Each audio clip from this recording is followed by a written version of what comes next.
Муравейник – это высокоорганизованное сообщество. Он действует как единый механизм.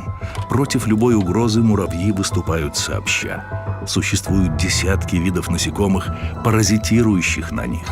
Но есть одно, которое уничтожает муравейник особым способом. И в частности, есть такие жуки, которые выделяют определенные вещества. И вот эти вещества, они, по сути дела, влияют на муравьев, как алкоголь на человека. В муравейник может проникнуть маленький жук ламихуза. На все попытки обитателей разобраться с чужаком он отвечает тем, что выделяет наркотическое вещество. Тут же, привыкая к наркотику, вместо того, чтобы прогнать жука-паразита, муравьи начинают его кормить. Они продолжают из трихом, то есть специальных таких образований желез, выделять вот эти вещества, которые дурманят муравьев. И этим пользуются, продолжая развитие в муравейнике. Вместе со своим потомством они взращивают личинки ламихуз, свою будущую погибель. Под воздействием наркотика меняется поведение муравьев, и им уже нет дела до своего собственного потомства. Пока этот процесс происходит внутри и скрыт от глаз внешнего наблюдателя, муравьи еще думают, что управляют здесь. Но так ли это? Если смотреть поверхностно, то простому обывателю не видна глубина проблемы. Просто есть устоявшиеся привычки принимать алкоголь. Но давайте заглянем под купол муравейника нашего общества. Муравьи под воздействием наркотического вещества перестают заботиться о своем потомстве. А что происходит в обществе людей? Алкоголь является основной причиной сиротства в России. Около 80% детей в детских домах – социальные сироты. То есть у этих детей есть родители, но они лишены родительских прав из-за спиртного. А у оставшихся 20% детей основная причина смерти родителей – алкоголь. Забайкальский край. По состоянию на 1 сентября 2018 года 82% детей-сирот в детских домах – это дети родителей, лишенных родительских прав. То есть только у 18 детей из 100 нет родителей. Такая же ситуация и в других регионах России. Тамбовская область. Алкоголь отнял родителей у 83% детей в детских домах. Красноярский край. У 84% воспитанников детских домов есть родители. Отцы и матери лишены родительских прав из-за спиртного.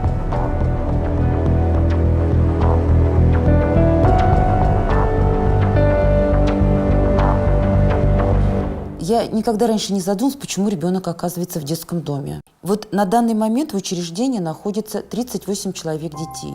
Из них только 30% – это дети-сироты, то есть дети, у которых нет родителей.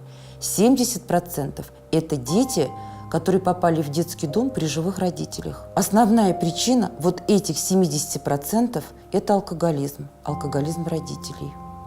Статистика показывает, что оставшиеся 30% детей – это чаще всего потому, что родители там в 32, в 28, в 29 лет умирают по одной причине – причине алкоголизма. Алкоголь лишает ребенка самого ценного – любви самых близких ему людей. Чем это можно возместить? Дети, выросшие без семьи, не получившие заботы, разве могут они передать то, что сами не получили? Ну вот по статистике по России цифры ужасные. 40% вот из 100% выпускников детского дома – это будущие преступники. 40% – это дети, которые ведут асоциальный образ жизни. 10% – это суицидальные наклонности и суициды в чистом виде. И лишь 10% из 100 только могут адаптироваться и жить так, как вот мы с вами понимаем, хорошо жить, нормально, социализироваться, заводить семьи, растить детей, найти работу. Большинство детей в выпивающих семьях проходят через ад воспитания пьяными родителями.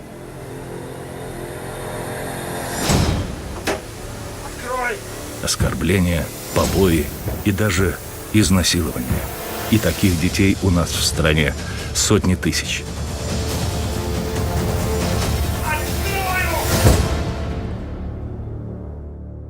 Согласно анонимному опросу, проведенному в Кемеровской области, 60% детей в пьющих семьях подвергаются насилию.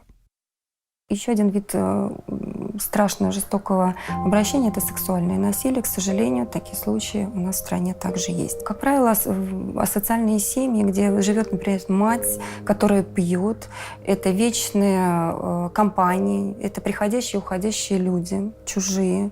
И в пьяном угаре возникают разные ситуации, в том числе жестокое обращение, вот такое вот сексуальное насилие по отношению к детям, причем вне зависимости от возраста и пола ребенка. По тем детям, которые находились у нас в детском доме, здесь проживало 48 детей. И вот из этих 48 детей у нас 5 детей были с сексуальным насилием в семье. Вот когда они приходят к нам в детский дом, мы длительное время не можем понять, почему они такие. То есть это дети, которые испуганы, зажаты. И испуганы не потому, что они оказались в детском доме, а потому что они вообще всегда живут в таком состоянии. Потому что до этого их жизнь была в том, что, например, придет пьяный отец, а порой даже и пьяная мать, которая может себе позволить избить этого ребенка, бросать в него какие-то вещи.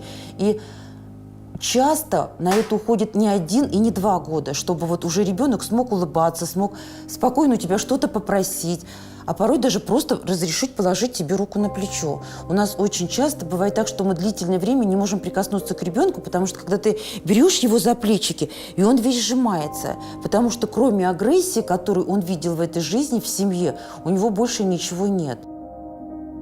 Ежегодно в России изымается из семей на временной или постоянной основе около 300 тысяч детей. За 2018 год число детей в сиротских учреждениях составило 48 тысяч. Число детей, переданных в приемные семьи или под опеку, составило более 400 тысяч. Сейчас активно продвигается в обществе практика приемного родительства. Государство выделяет средства на воспитание приемного ребенка в семье. Сокращается число детских домов. Но получается так, что борьба идет не с причиной появления детей-сирот из-за употребления алкоголя родителями, а со следствием. И поэтому в настоящее время происходит что?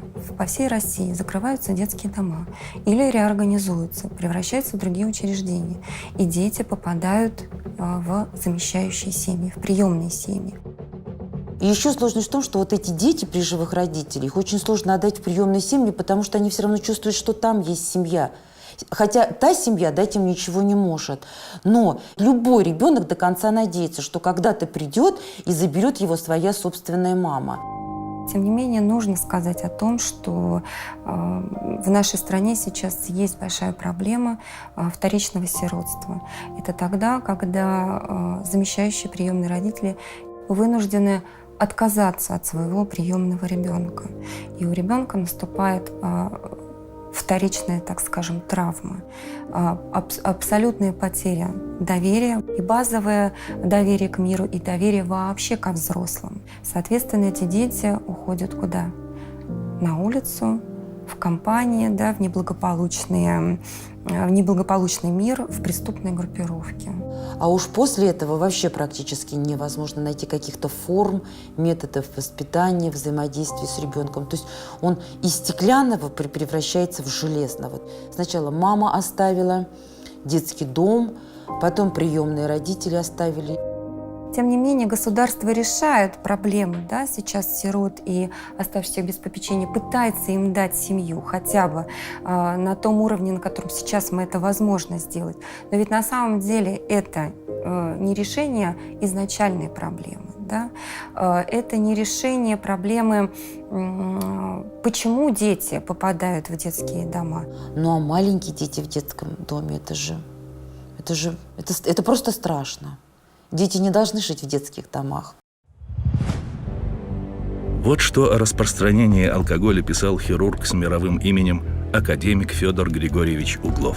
Охватившая нашу страну алкогольная наркомания не пришла к нам сама по себе. Она насаждалась искусственно. В человеческом обществе у ламихус есть свое разделение труда. Одни поставляют наркотическую жидкость, а другие идеологически обрабатывают трудяг муравьев используя находящиеся в их распоряжении печать, телевидение и другие средства массовой информации. Проходит время. Муравейник постепенно деградирует. Начинают появляться муравьи с отклонениями. По аналогии с людьми их можно назвать муравьями-даунами. Или на языке науки они называются псевдоэргатами. Причина их появления – все то же наркотическое вещество, выделяемое ламихузами, которое стало изменять их физиологическое строение. Происходит гипертрофия лабиальных желез у рабочих муравьев, и они становятся такими вот уродцами, псевдоэргатами. Естественно, что они уже не выполняют те функции, которые они должны выполнять в норме. Врачи-онкологи могут подтвердить: спиртное вызывает рак, то есть приводит к генетическим повреждениям, к мутации клеток. Вот что об этом говорит Всемирная организация здравоохранения. Главным канцерогенным компонентом алкоголя является этанол, содержащийся во всех видах алкогольных изделий. Повреждение клеток этанолом подвергает их большему риску злокачественного перерождения. Даже небольшие дозы алкоголя повышают риск развития рака. Это перво-наперво первые проявления токсического, онкогенного действия алкоголя. И это доказано особенно в связи с заболеваниями желудочно-кишечного тракта. Немцов Александр Викентьевич, доктор медицинских наук, руководитель отдела информатики и системных исследований Института психиатрии Минздрава России. Начиная с рака ротовой полости, языка, глотки, желудка. Ну, естественно, конечно, существует даже понятие такого: ребенок, родившийся с алкогольным синдромом. Решетун Алексей Михайлович, судебно-медицинский эксперт, патологоанатом. То есть это определенный набор патологий в той или иной степени. Это и психические какие-то отклонения, и физические уродства. То есть это давным-давно уже все известно, доказано, и связь между приемом алкоголя и рождением больных детей, она давным-давно установлена. Попадая внутрь организма, спиртное повреждает половые клетки, которые являются носителями генетической информации.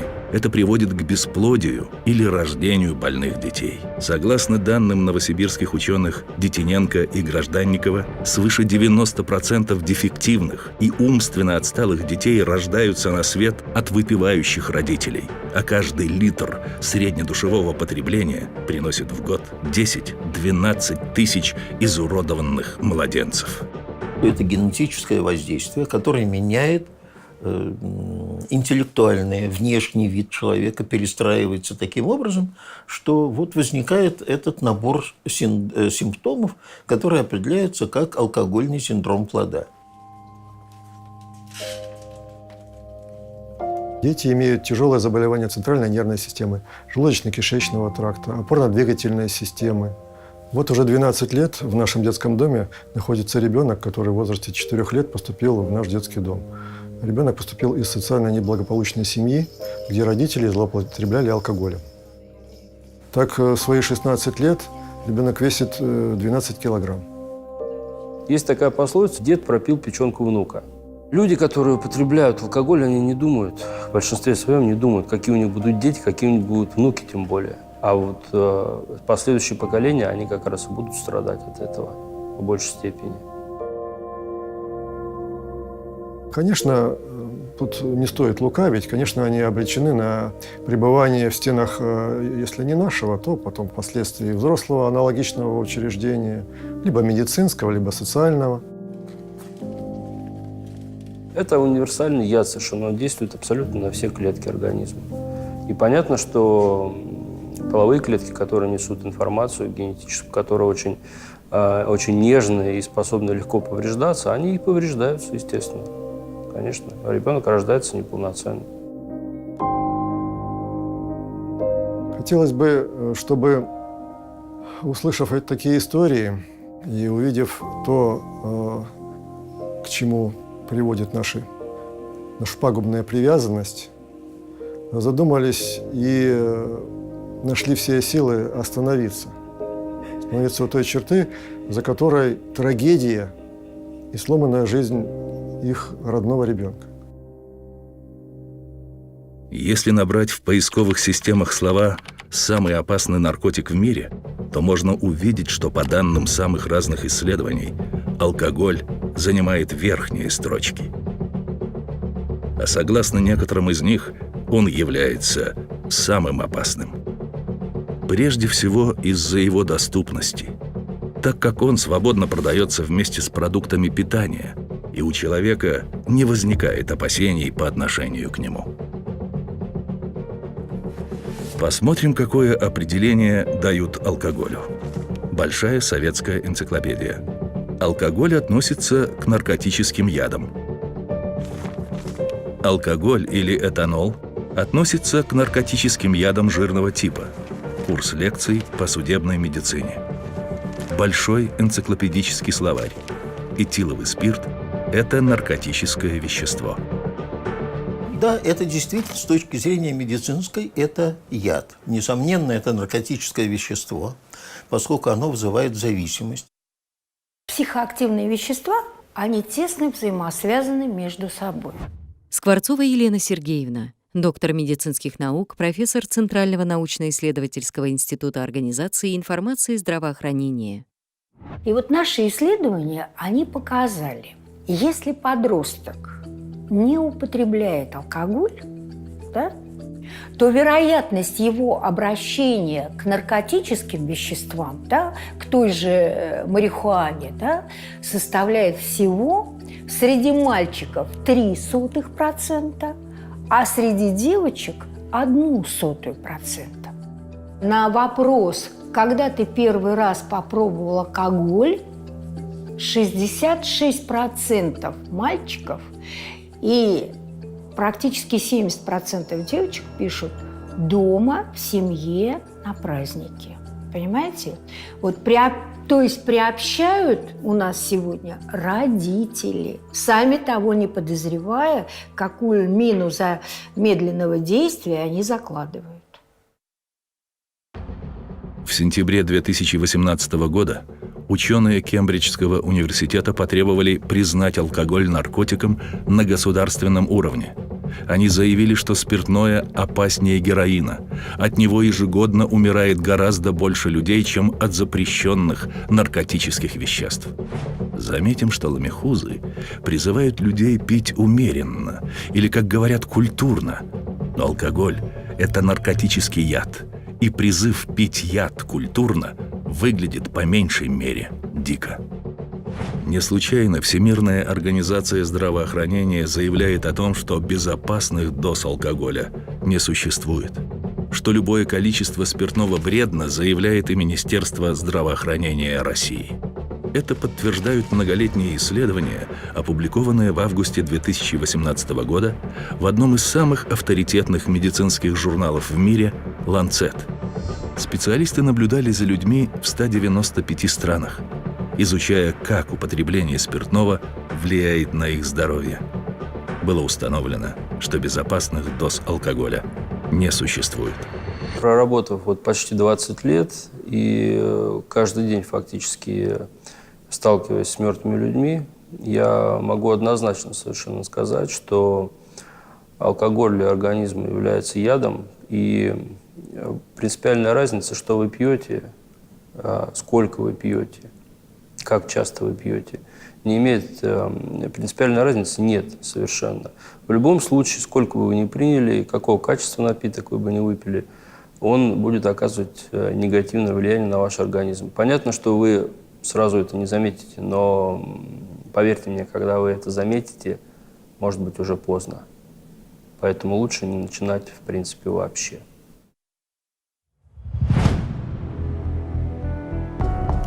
Вот что об этом писал академик Углов. Уже сегодня можно сказать, что под угрозой находится генетический код нации, а он-то и есть главное ее сокровище. Наш общественный мозг должен, наконец, осознать, что разрушение и потеря генетического уровня нации есть величайшее преступление не только перед живущими поколениями, но и перед будущими. глубина деградации может быть столь велика, что генофонд нельзя будет спасти. Нужно раз и навсегда отказаться от иллюзии безвредной дозы спиртного. Для наркотиков нет таких доз. Идет время, и все больше муравьев перестает выполнять свои рабочие функции, подсаживаясь на наркотическое вещество, выделяемое жуками-паразитами. Но едят эти муравьи наравне со всеми. В муравейнике начинает недоставать еды, чтобы прокормить всех. И ламихус, и муравьев-даунов, и здоровых муравьев, число которых все стремительнее уменьшается.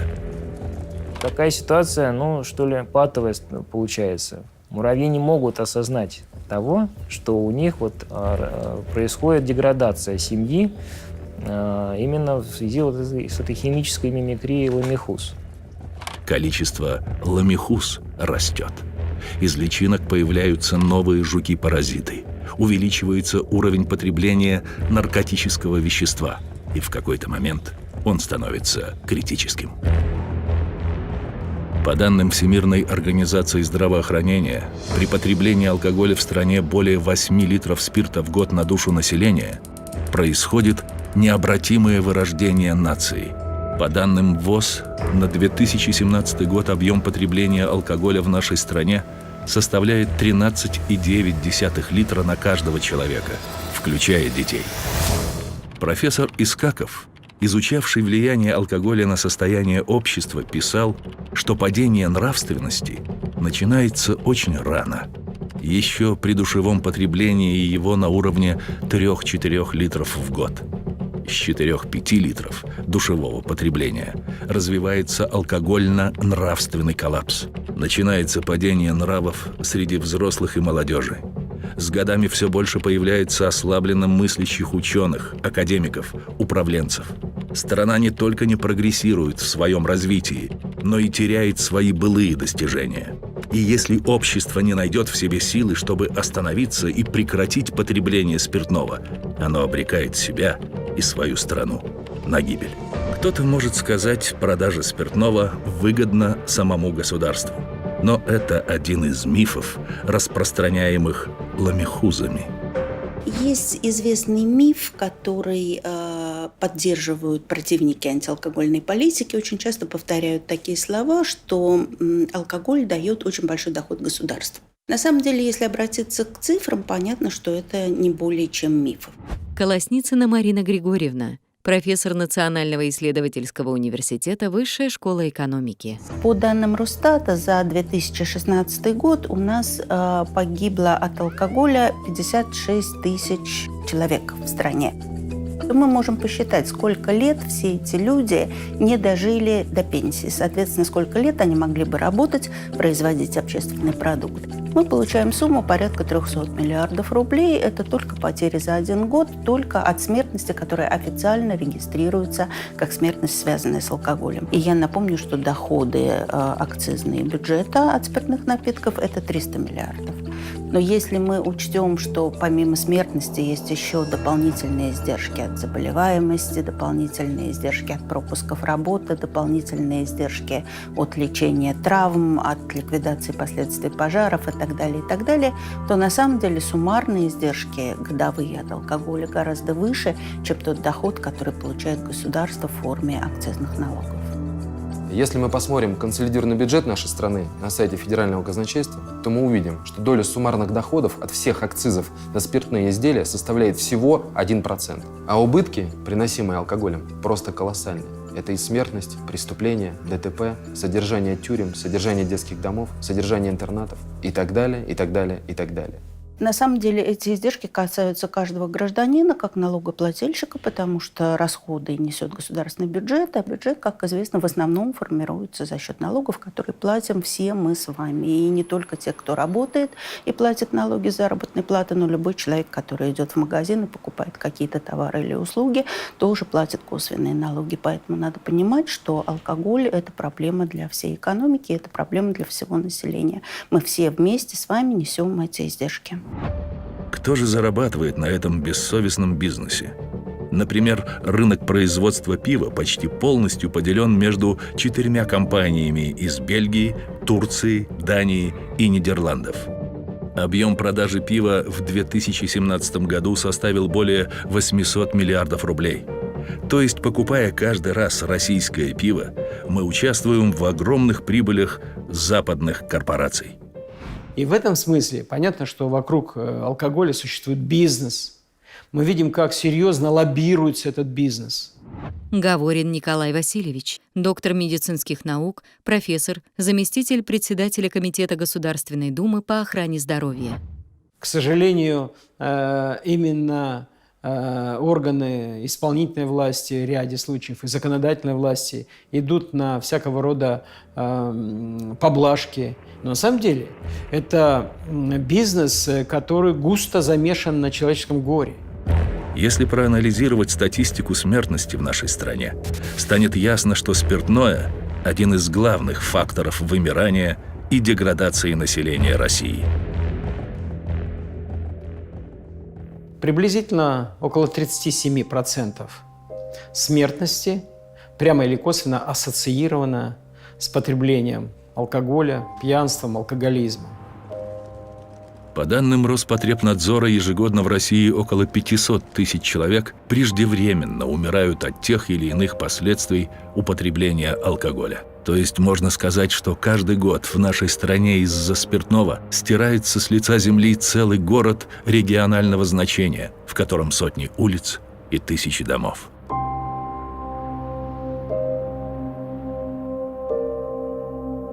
Если мы разложим эту смерть по месяцам в течение года, происходит именно в январе. Январь – лидер по смертности от отравления алкоголем. Если взять календарный год, то мы увидим, что в январе в среднем умирает на 18 тысяч россиян больше, чем в любом другом месяце. Также в январе наблюдается значительный прирост алкогольных психозов, белой горячки.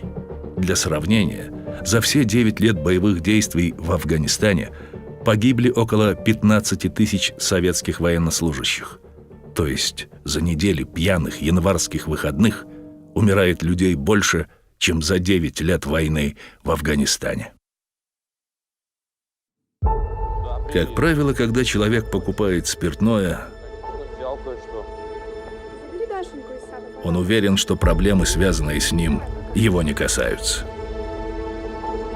Алкоголь является причиной десятков тысяч преступлений, совершаемых ежегодно. Большинство изнасилований происходит в состоянии алкогольного опьянения.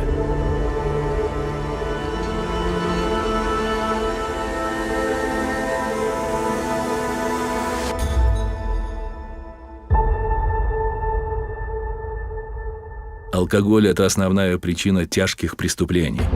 В учреждениях судебно-медицинской экспертизы 13 крупных районов Забайкальского края был проведен анализ карт умерших, который показал: алкоголь в крови у погибших от внешних причин определялся в 67% случаев. Алкоголь в крови был обнаружен при самоубийствах в 60% случаев, при убийствах в 73%, при ДТП в 56% случаев. По приблизительным подсчетам, 60% людей, которые были убиты, они были в состоянии алкогольного опьянения, что открывается на присудебно-медицинском вскрытии. Приблизительно 80% убийц были во момент совершения преступления в состоянии алкогольного опьянения. Что алкоголь является основной причиной смертности, наглядно видно из такой статистики. Смертность от внешних причин в 2016 году на 100 тысяч населения составила: в самых трезвых регионах России, в Чечне – 25, в Ингушетии – 23. В регионах с высоким уровнем потребления алкоголя – Забайкальский край – 171, Амурская область – 210. Как член Общественного совета при Федеральной службе исполнения наказаний, я очень часто бываю в исправительных учреждениях, в колониях, в тюрьмах и запрашиваю статистику по осужденным. И я прихожу к одному и тому же выводу, что основная причина преступности в нашей стране – это алкоголь. Вот последние данные из Орловской области. Из 100% осужденных за изнасилование 60% совершены в состоянии алкогольного опьянения. Если возьмем 105-ю статью – убийство, 74% совершены в состоянии алкогольного опьянения. Из 100% осужденных за ДТП, повлекшие смерть человека, 63% совершены в состоянии алкогольного опьянения. Аналогичная статистика и по другим регионам. Если кто-то, покупая алкоголь, думает, что его это не касается, пускай он подумает, что каждый рубль, вложенный в алкогольную индустрию, для кого-то оборачивается огромной трагедией. Чей-то ребенок попадает в ДТП с пьяным водителем, чья-то жена, мать или сестра становится жертвой пьяного преступника. Лично я абсолютно не употребляю алкоголь и 100% не хочу быть к этому причастен. Часто можно услышать: разве алкоголь – главная причина смертности? Есть более значимые причины – социальный уровень, качество медицинского обслуживания. Это очередной миф. Давайте посмотрим на статистику. По данным Всемирной организации здравоохранения, среди мужчин до 60 лет смертность в России почти в 3 раза выше, чем в очень бедной, с малоразвитой медициной, но малопьющей Албании. Средняя продолжительность жизни мужчин в России – 66 лет. Это меньше, чем в Гондурасе, Камбодже, Бангладеш, Таджикистане. Женщина, страдающая хроническим алкоголизмом, она приводила 2 своих маленьких дочерей, которых отдавала в аренду, 10-летних девочек, за 2 бутылки водки за ночь. Вы посмотрите, сколько возникает ситуаций, когда отцы насилуют своих детей, своих дочерей. Такого мы не наблюдаем даже среди животных. По данным Минздрава Российской Федерации, 70% мужчин трудоспособного возраста погибают от тех или иных причин, связанных с алкоголем. Очевидно, что ни о каком развитии нашей страны не может быть и речи, пока мы не решим вопрос с распространенностью этого легализованного наркотика. Алкогольная угроза для населения нашей страны, она выражается не только в смертности, в сверхсмертности мужского населения. Это выражается в угрозе влияния на будущее поколение. Это утрата генофонда. Это серьезные экономические потери для государства. Это, в конце концов, утрата нашей национальной безопасности, потому что алкогольная деградация и депопуляция – это серьезный вызов государству. Вот что об этом писал академик Углов. Необходимо объяснить людям, во имя каких высших идеалов мы делаем хроническими алкоголиками миллионы сограждан, содержим сотни тысяч людей, которые их обслуживают. Во имя каких великих целей мы производим на свет сотни тысяч идиотов и дефективных людей, которые всю жизнь сами мучаются, мучают других и ложатся бременем на плечи населения страны. Во имя чего мы несем огромные материальные и людские потери, ослабляем нашу экономику и обороноспособность. Привыкая к наркотическому веществу, выделяемому жуками-паразитами, муравьи обрекают на гибель себя и свой муравейник. Ламихус и больных муравьев становится все больше. Гнездовой материал перебирать некому, и он начинает гнить. Еще немного, и процесс деградации станет необратимым. Единственный шанс на спасение – прибегнуть к принудительной чистке, удалив ламихус. Давайте посмотрим, кто кормит жуков-паразитов в муравейнике. Это делают сами муравьи. Они сами приносят им еду. На какие деньги ламихузы втягивают в алкоголизацию подростков? Покупают лжеученых, говорящих о безвредности алкоголя. Подкупают чиновников-лоббистов, блокирующих принятие любых ограничительных мер. Откуда у них возможность это делать? Мы сами даем им деньги на это. Приобретая алкоголь, мы сами отдаем деньги на растление наших детей. Покупая спиртное, мы отдаем деньги на рост сиротства, на уничтожение сотен тысяч детских судеб. Ни одна капля не считает себя виновницей потопа. Я всего лишь купил пару бутылок, но, может, именно из-за этого кто-то никогда не узнает, что такое материнская любовь. Только представьте, какой мы совершим шаг в развитии, когда избавимся от этого наркотического вещества, убивающего наше общество. увеличится продолжительность жизни. Общество забудет про множество заболеваний. Повысится уровень нашего здоровья. Сотни тысяч детей не будут подвергаться насилию, получат здоровое детство и любовь близких. Люди сохранят свое репродуктивное здоровье, получат возможность стать отцом или матерью. Огромное количество детей, которые должны были родиться больными и пройти не одну операцию, появятся на свет здоровыми и будут жить полноценной жизнью. Вместо колоссальных убытков появятся дополнительные финансовые возможности. Будут сохранены деньги как в бюджете страны, так и в бюджете каждой семьи. Будут предотвращены десятки тысяч уголовных преступлений. Повысится уровень безопасности нашего общества.